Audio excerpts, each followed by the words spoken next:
എനിക്കുണ്ട്. വോട്ട് വെച്ചാൻ വരുന്നവർക്ക് എന്തോ ഒരു പൊതി കൊടുക്കൊണ്ട് അങ്ങനെയാണ് വോട്ട് എനിക്കല്ലേ. ഇത് ഈ വെള്ളി വെള്ളിട്ട് നടന്നപ്പോഴാ പട്ടച്ച് കൊന്നിട്ട് ഓലക്കല്ല ചൂടും പകിടത്തിലല്ല അങ്ങനത്തെ ഒരു വോട്ട് വേണ്ട. വാർത്ത വാപ്പിട്ടല്ലേ വോട്ട് അറിഞ്ഞില്ലേ ബോംബെ നമ്മളെ സ്ഥാനാർത്ഥി ഈ ന്യൂസിൽ ആകെ പരത്തും എല്ലായിടത്തും പരത്ത എല്ലാവർക്കും ഒരു കെട്ട് കൊടുക്കൊണ്ട് അറിയട്ടോ. എന്നാ പിടിച്ചോ പേടിച്ചണ്ട ബോംബെ വാർത്ത ഒക്കെ അറിയിച്ചോളൂ. നോക്കിയോളൂ. നിക്കണു അച്ഛനോ അച്ഛനല്ല ആ പുണ്യേട്ടം. സ്ഥാനാർത്ഥിന്റെ വരവുണ്ടോ ബോംബെ അപ്പുണ്യേട്ടാ നമ്മളെ ചിഹ്നം ആട്. നമുക്ക് കുട്ടിയാ നോമിനെന്താ ഗുണം? നിങ്ങൾ ആരോഗ്യം ഞാൻ നിലനിർത്തും. നേരോ എന്നാ എന്റെ ആരോഗ്യത്തിനുള്ള ഒരു വോട്ട് തനിക്ക് ഇപ്രാവശ്യത്തെ ഇലക്ഷന് സ്ഥാനാർത്ഥി നിൽക്കുന്നത് നമ്മളെ ദോസ്ത് ബോംബെ ഹംസ. ആണ് പാത്ത പോസ്റ്റർ.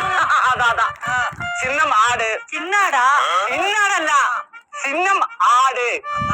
മാടേ ചോദ്യം എന്തെങ്കിലും ചെയ്ത വോട്ട് ഹംസക്ക് കുത്തണം. അത്ര കുത്തോ പോണത് കൊമ്പം കാട്ടുക. ഇവിടെ ആരുല്ലേ ലിസ്റ്റിക്ക് നോട്ടുന്ന എനിക്ക് ചിഹ്നം മറക്കണ്ട ആടാണ്. അതൊക്കെ ഞാൻ അറിഞ്ഞിക്കണു ഹംസേ. ഓടിക്കാൻ നോക്കുന്നേക്കാ തുത്തുമാത്താക്ക ഒരു പൊതി. അത് നമ്മളിപ്പോ വോട്ട് വെച്ചു നോക്കൊക്കെ ഉണ്ട്.